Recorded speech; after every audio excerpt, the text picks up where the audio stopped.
Welcome to the Intentional Awakening Podcast with your hosts, Kathy Brewer and Terry Huberman. Well, hello there. I'm Terry, and welcome to the Intentional Awakening Podcast. And I am your co-host, Kathy Groover, and we will start this show like we do every show with an angel card. Maybe not. And there we go. Okay. And it was very slow. Well, and you'll see why in a second. Oh, boy. The angel card for the day is balance. Oh, boy. And it's an angel on a tightrope, which as a circus person, I enjoy.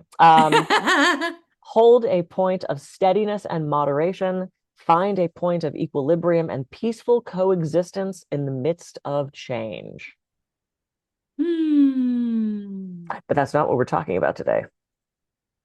So for those of you who are not familiar, there is a gentleman named Lee Carroll who channels a series of entities called Kryon, Kryon of magnetic service.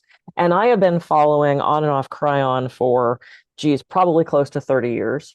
And so freaking accurate, like mind-blowingly accurate, talking a lot about things of like awakening, of magnetic shifts in the planet, a lot of geological stuff, which all has turned out to be true.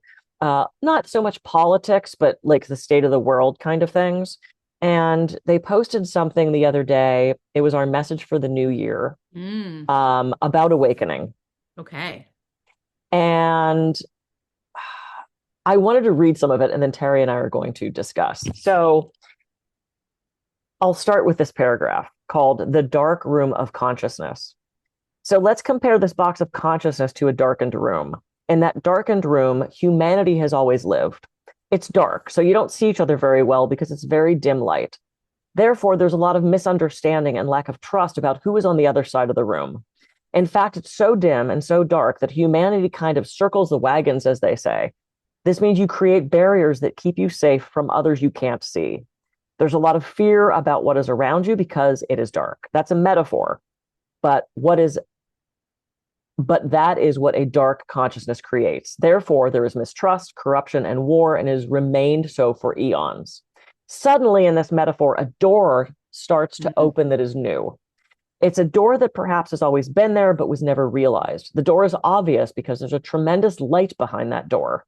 The light starts to show, and it's bright, very, very bright. You might say that this crack gets everyone's attention at some level. Then you see what current human nature does with it. A new door is there. What does it mean? There are many who will say this is an evil door. It's what we were told about. It's what we are expected. Therefore, stay away from it at all cost.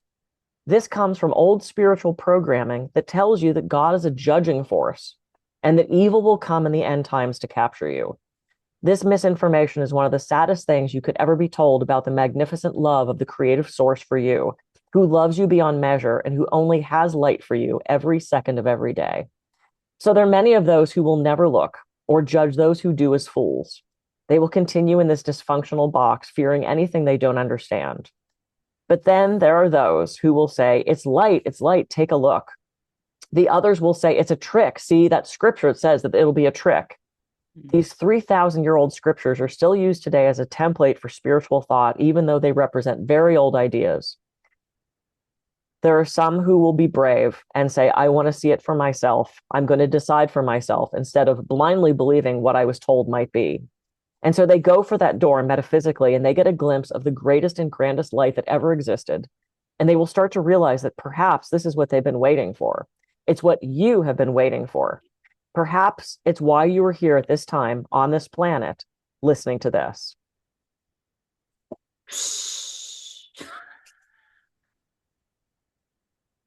The door is a crack in the veil, as they say. It's the beginning of the shift.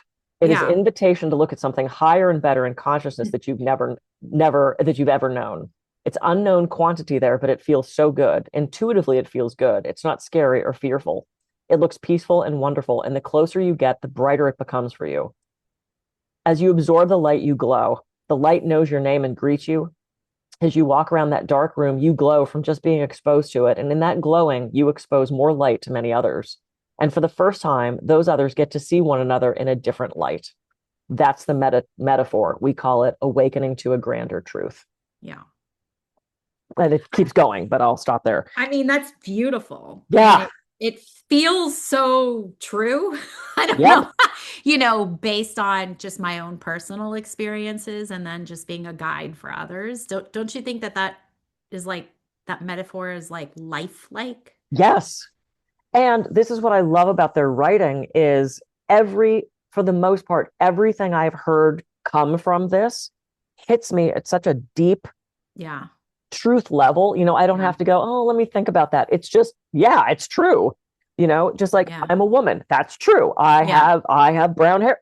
Well, gray hair. That's true. So there's like hook me up to a lie detector test and let me read that and I will test true on that. Right. Because it just hits me at such a deep level. And sometimes I open the emails I get from them and sometimes I don't. Isn't it funny how we pick those things? Hmm. And when this one came through, I was like, I need to read this. And I think this is the reading it to everybody is probably the fourth or fifth time I've read it.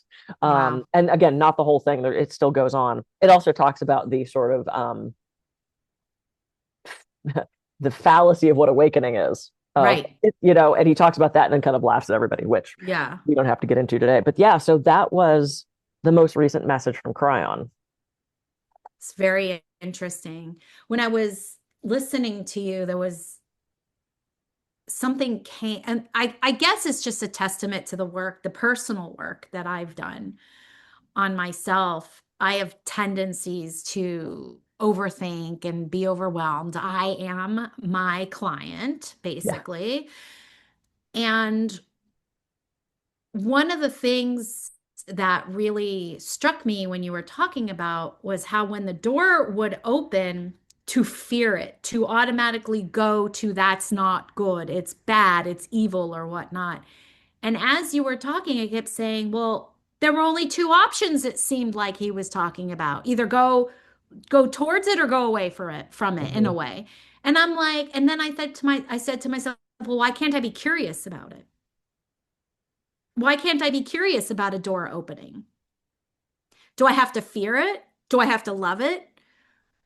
Why can't I be curious? That's what kept coming through. And I know that that's just a testament to the work that I've done on myself, but it's really, it was like gut punch. That was a very authentic, very real thing. And I think people, you tell me if this resonates with you. I think people have this idea of how awakening is supposed to show up for you.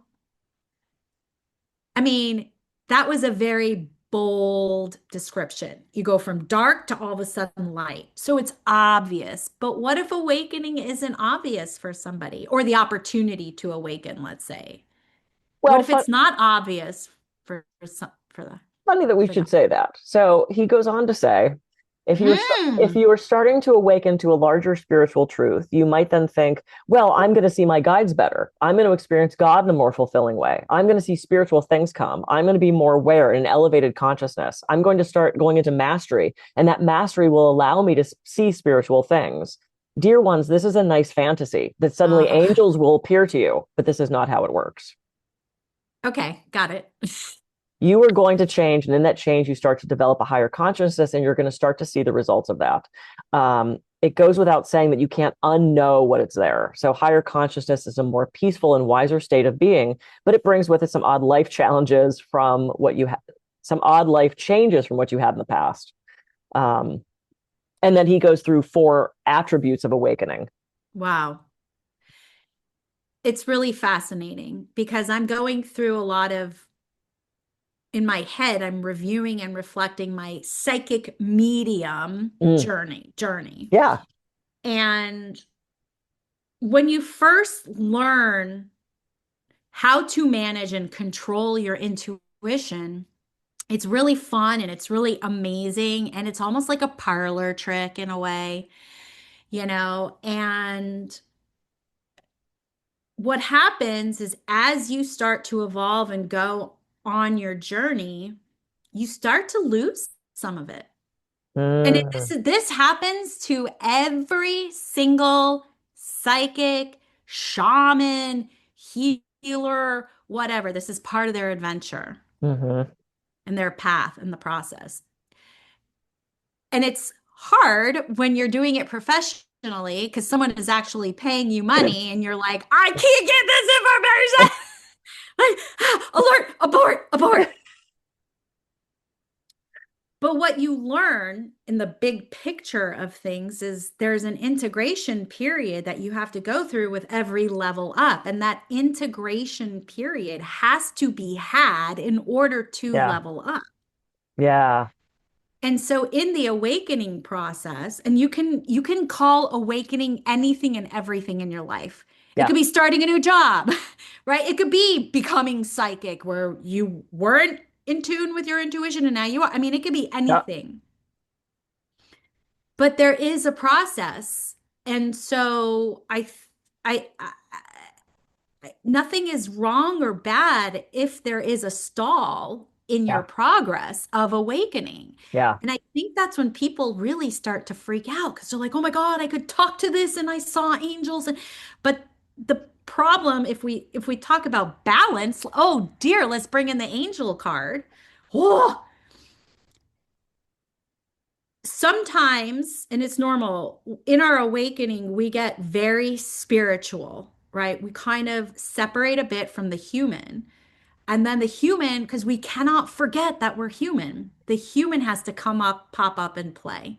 And so that's where the integration part comes in. And all of a sudden, it seems like we've lost our spirituality, but we haven't. Yep. It's just an integration.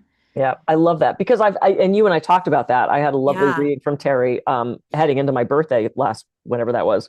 And we were talking about that sort of integration space, that's right? Like right. you can't Yeah, do core, like if you're going to the gym, you can't do leg day every day. right. You have to give your body a chance to rest. And since we're talking about this and I have it up, I'm going to go over the four things that he says. I'm not going to go through them Great. in detail, but number one, some of you are going to start to have an odd feeling that you are shifting and changing because you're starting to understand more about the things that used to drive you crazy. Mm. Lower consciousness creates lack of patience and understanding. Suddenly, you're okay with things that made you angry or ignored in the past. Two, you feel a disconnection with some friends that you've had for a long time. Doesn't have anything to do with what's going on the planet. It has nothing to do with the attributes on the news or some of the things that would separate you. You're just going to feel a disconnection with them. Awakening number three, perhaps this is the oddest. Are you ready? You're starting to feel that your family is not really your family. Your blood relatives, sisters, brothers, mom, dad are not really that which is your spiritual family. You're starting to see your soul purpose and are starting to realize a greater and grander truth. And those are the three things he talks about. Mastery is an awakening to truths that have been covered for darkness and eons, which are now starting to become obvious for those who wish to look. That's amazing. That's And so then good. he's going to go on with more messages like this. And he says, Yeah. blessed are those right now who are going to this light, the crack in the door, and who are not afraid, for they are going to find their own magnificence in their own cellular structure and why they are here. And in the process, they are going to feel loved beyond measure. I am Kryon in love with humanity, and so it is. It's amazing. Ah, It just, I I find love that. it's woo, the woo meter. It's Yeah. So wooing, you know, it's okay. We're wooing. we're wooing. Because I've talked to clients about this, and as soon as I say it's a channel, they're like, I don't believe in any of that shit. And I go, okay, but let me give you this message. Yeah. Well, that's Because nice. Yeah. regardless of how, whether or not you believe in channels, do you believe in this message? I guess is the question. Who cares where it Yeah. came from? Did a 5-year-old Yeah. say it accidentally and not know? You know, what is the thing? If you give monkeys enough typewriters, they'll eventually become Shakespeare.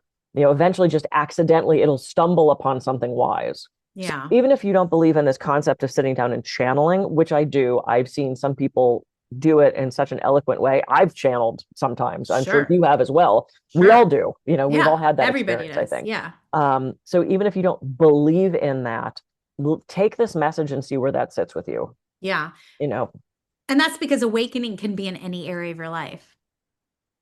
It could be, oh my gosh, I just got a new car. It's my first car. Holy mama. Like now what? Right? yeah, So it can happen at any age, yep, by the way, any age at any time. And it keeps happening. It's yep, not a one-time deal, you guys. nope, Awakening is not a one-time deal. And as you level up, you'll have more. They'll be bigger and deeper, but the period between the suffering will lessen. I Yeah. guarantee you it will lessen. But there's that saying, new level, new devil. Oh God.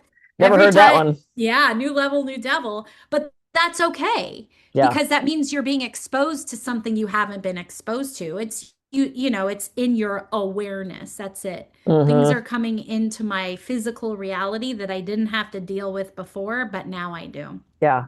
Well, for all of my D&D friends out there, or anybody that watched Stranger Things, that's what D&D is like, right? You start out at typically level 3 is the way I've always played. And then as you gain more experience, you battle more things, you get more Yeah. gold, you level up, you get Yeah. new skills, but you Yeah. also get new challenges. Yeah. Because if you have a good dungeon master, they're not going to put a level 3 group with level 30 monsters. It's not going to Yeah. happen. But Yeah. as you level up, you're going to have to face bigger and bigger challenges, more and more things, more Yeah. things that are dangerous to you in the game, right? Yeah. And I have just always, I mean, I started playing D&D when it started. It's not been consistent, obviously, but I've played enough to go, there's a lot of like life parallel here. A lot of Maybe life that's parallel here. maybe that's why so many people like it and actually play it without realizing that Oh yeah. they're actually doing life that way. Yeah. Were you a They're getting Stranger the Things? lessons. Were you a Stranger Things person? No. I watched, I think, the first season and then that was it. I can Yeah. get bored really easily with Oh, things. and I everyone got bored. and everyone at home was like, "How could you get bored with Stranger Things? It's constant stimulation." Anyway, maybe revisit. We'll have an episode on Stranger Things. That's fair. Okay, yeah, we could do it. Cool. This was a lot of information. Thank you, Kryon of Magnetic Yes. Service and Lee Carroll for the channel. I will put a link to that in the show notes so that you Awesome. guys can find it. And Fabulous. I'm Kathy Groover. I can be reached at kathygruver.coach. And I'm Terry Huberman. You can find me at terryhuberman.com. Thank you so much for joining us here at the Intentional Awakening podcast, and we'll see you soon. See you next time.